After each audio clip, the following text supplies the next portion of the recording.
Welcome back. We are on week 16, day 1, and we continue in the narrative found now in the book of 2 Samuel 1 through 4. This is the first time that we've actually run into a book with the same name as another one, but using a number in front of it.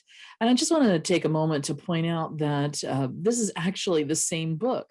1 Samuel and 2 Samuel are two parts of the same book. It's just that when they would have been written on scrolls, they would not fit on a single scroll. And so they had to divide them up.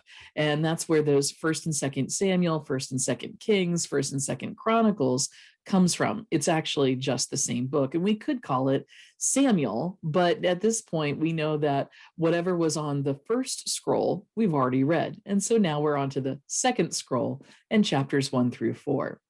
Well, what we see here is a transition from Saul's reign as king of Israel to that of David.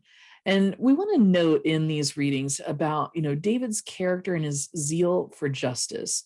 He's trying to right the wrongs that Saul may have put in place.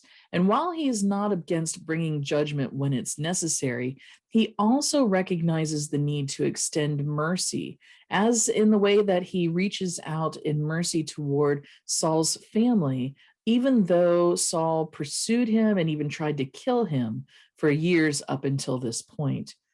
When we get into a position where we have some authority, or maybe we have some power, maybe we have some finances that allow us to do things, how are we in treating others, especially those who may have treated us poorly in the past? Do we make them pay for what they have done?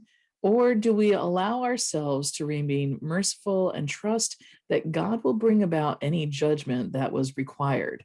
It's an important point for us to think about, that even when we have opportunity, it's not the means by which we should take to get back what is ours, so to speak.